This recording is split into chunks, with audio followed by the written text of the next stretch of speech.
লালগোলায় তৃণমূলের কর্মী সভায় উত্তাপ, যোগ দিলেন কংগ্রেসের একাধিক নেতাকর্মী। লালগোলা বিধানসভা কেন্দ্রের 61 নম্বর আসনে নির্বাচনের আবহে রাজনৈতিক প্রচার জোরদার হয়েছে। তৃণমূল কংগ্রেসের উদ্যোগে লালগোলা MN একাডেমি লাইব্রেরি ময়দানে এক বড় কর্মী সভা অনুষ্ঠিত হলো। কর্মী সভায় উপস্থিত ছিলেন তৃণমূল কংগ্রেসের প্রার্থী ডক্টর আব্দুল আজিজ, জঙ্গিপুর লোকসভার সাংসদ খলিলুর রহমান এবং রাজ্যের বিদ্যুৎ প্রতিমন্ত্রী আকরুজ্জামান। সভায় দলীয় নেতাকর্মীদের পাশাপাশি সাধারণ মানুষের উপস্থিতিও ছিল চোখে পড়ার মতো।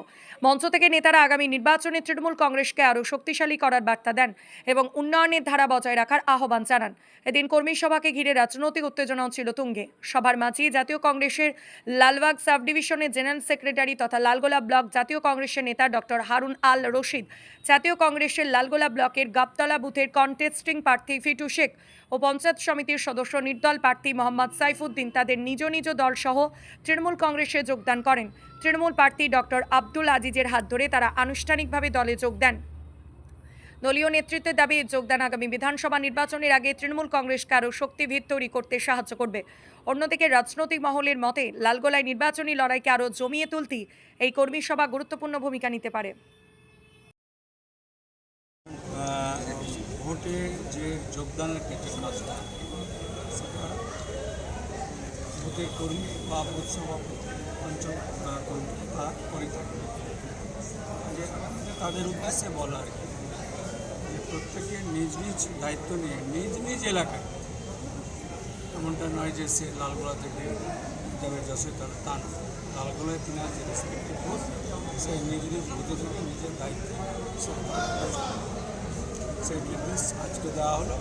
আগামীতে একটা আমরা কর্মী সভা করতে যাচ্ছি, সেখানে আমরা চেষ্টা করবো রাজ্য নেতৃত্বকে নিয়ে আসা, সেখানে থেকে আমরা বাড়তে পারবো ভালোভাবে আমরা ছড়িয়ে এবং আজ থেকেই যে মেসেজটা দেওয়া হলো সেই মেসেজ অনুযায়ী আজ থেকে কাজ করা শুরু করবো।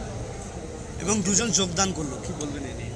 দেখুন, যোগদানের বিষয়ে আমাদের বলার রয়েছে আর কি। আমি ভাই ডক্টর রফিককে এবং ভাই সাহেবকে আমি ধন্যবাদ জানাই, যে হারুন রশিদ, তো ওনাকে ধন্যবাদ জানাই যে তিনারা একটা প্রস্তাব দিয়েছিলেন আমাদের পার্টিতে। সেই প্রস্তাবে আমাদের পার্টি চিন্তা ভাবনা করে আমাদেরকে আপনাদের পক্ষ থেকে আমাদের দলকে আরও মজবুত জায়গায় আমরা নিয়ে আসতে পারি।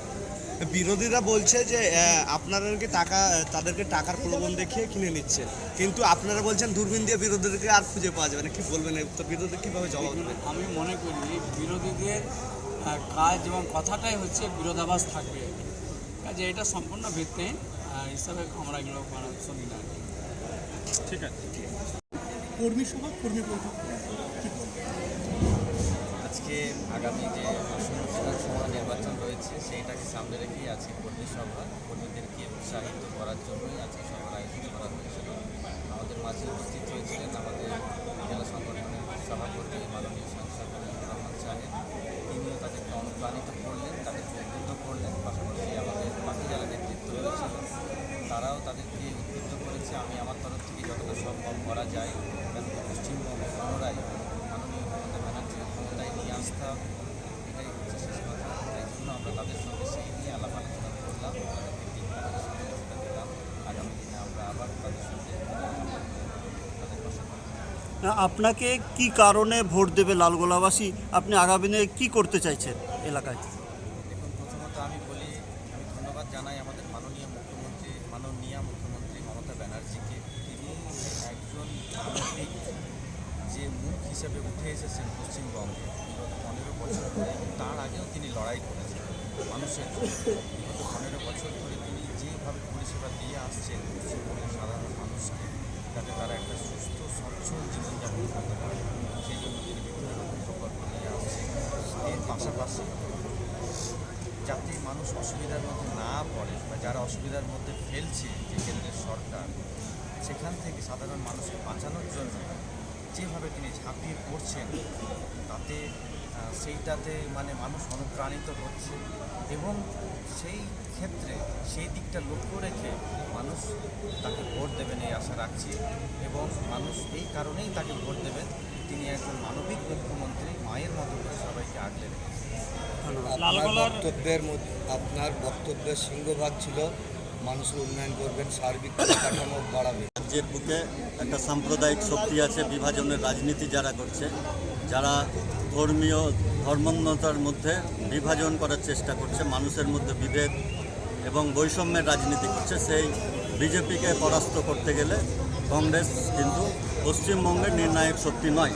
এখন পর্যন্ত প্রার্থী তালিকা প্রকাশ করতে পারেনি, নির্বাচন এসছে, সেই জায়গায় বিকল্প শক্তি হিসাবে আমরা মনে করেছি যে তৃণমূল কংগ্রেস এবং মমতা ব্যানার্জির যে লড়াই এবং আন্দোলন, সেই আন্দোলনের ফলে বিজেপিকে পর্যদস্ত করা উচিত এবং সাম্প্রদায়িক শক্তির যে বিভাজনের রাজনীতি, এই রাজনৈতিক বিভাজনকে পর্যদস্ত করতে গেলে মমতা বন্দ্যোপাধ্যায়ের হাতকে শক্তিশালী করতে হবে, তার মনোনীত প্রার্থীকে শক্তিশালী করতে হবে, তাহলেই কিন্তু বিজেপির সাম্প্রদায়িক শক্তিকে পরাস্ত করা যায়। এখান থেকেই সিদ্ধান্ত আমরা গ্রহণ করেছি এবং গোটা লালগোলার বুকে অনেক জনপ্রতিনিধিরাও সিদ্ধান্ত গ্রহণ করেছে। আপনি তো আগেও তৃণমূল করেছিলেন, আবার তৃণমূলে ফিরলেন, কেমন লাগছে?